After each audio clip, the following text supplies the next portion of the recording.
പാചക ഗ്യാസ് ക്ഷാമകാലത്ത് എല്ലാവരും ചിന്തിക്കുന്നത് ഇങ്ങനെയല്ലേ? പക്ഷേ 20 വർഷങ്ങൾക്ക് മുൻപേ തന്നെ ശാസ്ത്ര സാഹിത്യ പരിഷത്ത് ഇക്കാര്യം ആലോചിച്ചു. തെർമോകോൾ ഉപയോഗിച്ച് ലളിതമായി നിർമ്മിച്ച ചൂടാറാ പെട്ടിക്ക് ഇപ്പോൾ ആവശ്യക്കാർ ഏറെയാണ്.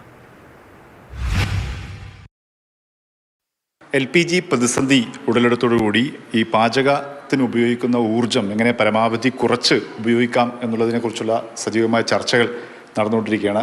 അപ്പോഴാണ് ഈ ശാസ്ത്ര സാഹിത്യ പരിഷത്ത് ഒരു 20 വർഷം മുൻപ് തന്നെ വികസിപ്പിച്ച ചൂടാറാ പെട്ടിയുടെ പ്രസക്തി ഇപ്പോൾ കൂടുതൽ വർദ്ധിച്ചിരിക്കുന്നത്.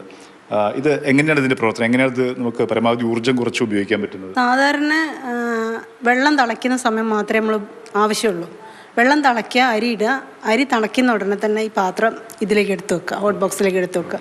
അപ്പോൾ എത്ര സമയം വേണോ ചോറ് വേവാൻ അത്രയും സമയം അതിനുള്ളിൽ വെക്കണം. നല്ലപോലെ തിളച്ചാലും എടുത്ത് ഹോട്ട് ബോക്സിൽ വെക്കുക, പിന്നെ എടുത്ത് വെന്ത് കഴിഞ്ഞിട്ട് എടുത്ത് വാർക്കുന്ന പണി മാത്രമേ ഉള്ളൂ. തിളച്ച ശേഷമുള്ള ഊർജ്ജം നമുക്ക് സംരക്ഷിക്കാൻ പറ്റും. റേഷനരി ആണെങ്കിൽ ഒരു 15 മിനിറ്റ്. പക്ഷേ കുറുവ പോലത്തെ അരികളാണെങ്കിൽ 1 മണിക്കൂർ വേവിൻ്റെ അതുപോലെ. പക്ഷെ ഒന്നും ആവില്ല, നല്ല ചോറായിരിക്കും, വെള്ളം കുടിക്കുക, അങ്ങനത്തെ പ്രശ്നങ്ങളൊന്നുമില്ല. ചോറല്ലാതെ നമുക്ക് എന്തൊക്കെ വെക്കാൻ പറ്റും? ചിക്കനൊക്കെ നല്ലോണം ഇതേമാതിരി മസാലയൊക്കെ പുരട്ടി നല്ലോണം തിളയ്ക്കുന്ന സമയത്ത് ഇറക്കി ഇതേപോലെ വെച്ചാൽ തേങ്ങ വറുത്ത് കഴിയുമ്പോഴത്തേക്ക് ഇത് വെന്തുണ്ടാവും. പിന്നെ പാര് നമ്മളെ ഗ്യാസിൻ്റെ മുകളിലേക്ക് വെക്കുക, ഇളക്കുക, അത്രേ പണിയുള്ളൂ. അപ്പോൾ പരിപ്പും സാമ്പാറും കഷ്ണങ്ങളൊക്കെ ഇട്ട് വെക്കാം.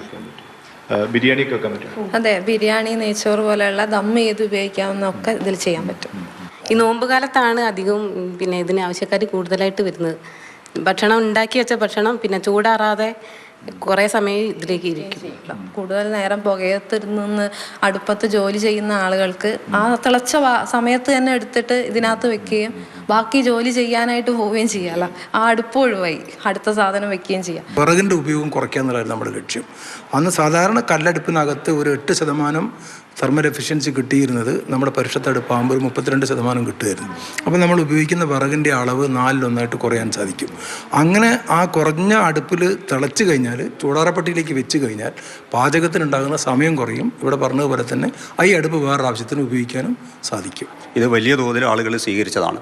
തുടക്കത്തിൽ കുറച്ച് പ്രചരണം കൊടുത്തുകൊണ്ടായിരുന്നു ഇത് പ്രചരിപ്പിച്ചതെങ്കിൽ ഇന്ന് ഇത് ഉപയോഗിക്കുന്ന ആളുകൾ മറ്റുള്ളവരോട് പറഞ്ഞിട്ട് ആളുകൾ വന്ന് വാങ്ങിക്കൊണ്ടു പോകുന്ന സ്ഥിതിയാണുള്ളത്.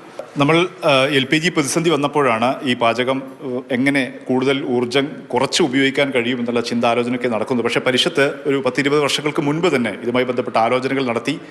അതിൻ്റെ ഭാഗമായി തന്നെയാണ് ഈ ചൂടാറാപ്പെട്ടി അങ്ങനെ ഒരു കാര്യം വികസിപ്പിച്ചെടുക്കുകയും ആളുകളത് ഭംഗിയായി ഉപയോഗിക്കുകയും ചെയ്യുന്നത്. അരുൺ കിഷോറിനൊപ്പം മുഹമ്മദ് ഷഹീദ്, മാതൃഭൂമി ന്യൂസ്.